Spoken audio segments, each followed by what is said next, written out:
Oi pessoal, tudo bem? Hoje eu gostaria de começar uma nova série de vídeos sobre os gêneros literários da Bíblia. A gente sabe que a palavra de Deus, ela foi revelada por meio de tipos diferentes de texto, né? E isso é uma bênção. Às vezes parece que dá mais trabalho para entender, para estudar, né? Mas o fato é que é uma bênção porque por meio deles o Senhor se revela de formas especiais, de formas diferentes, de formas únicas, né? E isso é um grande meio de graça para nós.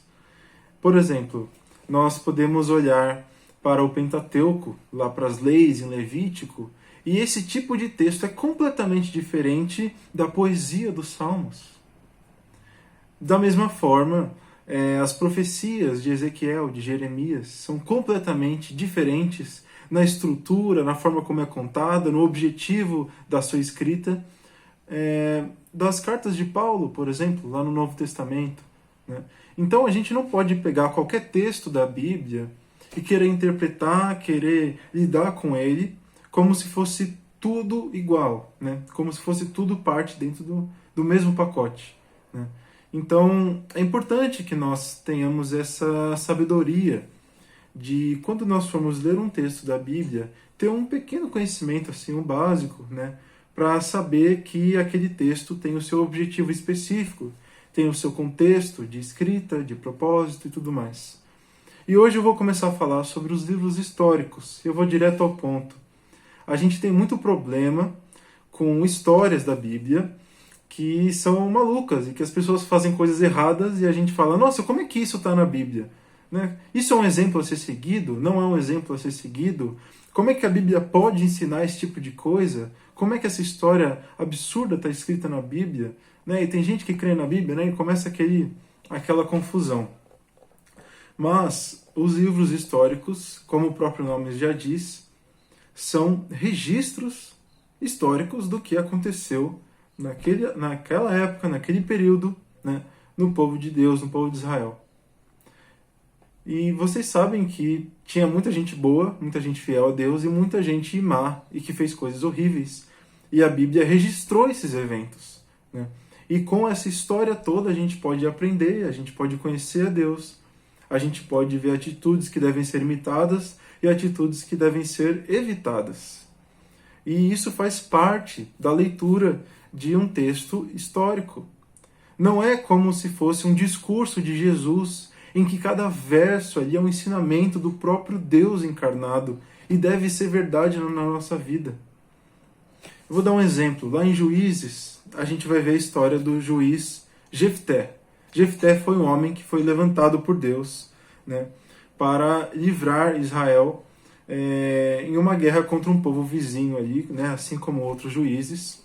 E o Espírito Santo estava com Jefté para essa batalha, mas mesmo assim, não contente somente com isso, Jefté resolve fazer um voto para Deus. Jefté diz que se o Senhor concedesse vitória a ele, a primeira pessoa que passasse pela porta da sua casa depois seria oferecida ao Senhor como holocausto. A Bíblia não fala que esse voto era a vontade de Deus. A Bíblia não fala que Jefté agiu certo. A Bíblia fala que em Juízes não havia rei sobre Israel. E cada um fazia o que queria, cada um fazia o que achava reto. A Bíblia não diz em nenhum momento que a atitude de Jefté foi correta.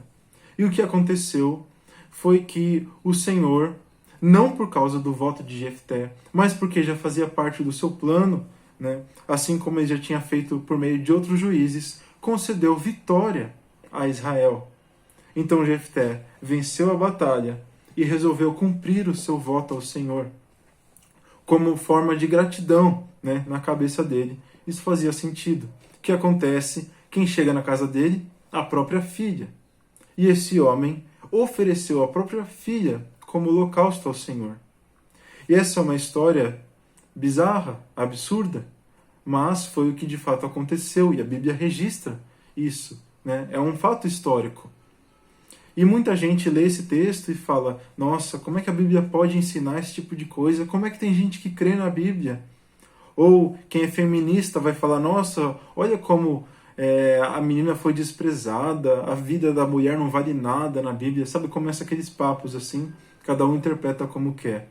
Mas o fato é que isso aqui não é lei, isso aqui não é ordenança, isso aqui é um registro histórico. E tem o seu papel dentro da história de Israel, e a gente deve aprender com cada história, com cada fato que é ensinado ali. Mas não quer dizer imitar essas pessoas.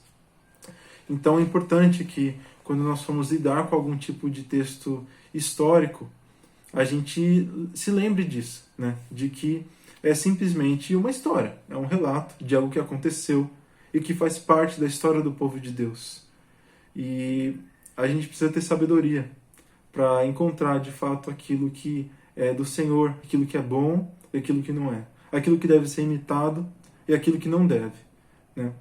E só para concluir, por que será que tem tanto pecado, né? Ao longo dessas histórias? O fato, pessoal, é que o povo de Deus continuou sendo o povo de Deus apesar de seus pecados. Os pecados são registrados para que a gente entenda como aquelas pessoas erravam, tentando seguir a Deus ou às vezes querendo se rebelar mesmo. Mas mesmo assim o Senhor manteve seu plano de redenção. O Senhor concedia graça, concedia misericórdia, né? E desse povo que tanto pecou, veio o nosso querido Salvador, né? Que nos liberta de todo pecado. Então, tem muito a se aprender com essas histórias malucas do Antigo Testamento. Mas a gente precisa ter sabedoria para saber que são textos históricos e tem um jeito certo de lidar. Tá bom? Então fique atento aí aos próximos vídeos. Espero que tenha sido útil e que Deus te abençoe.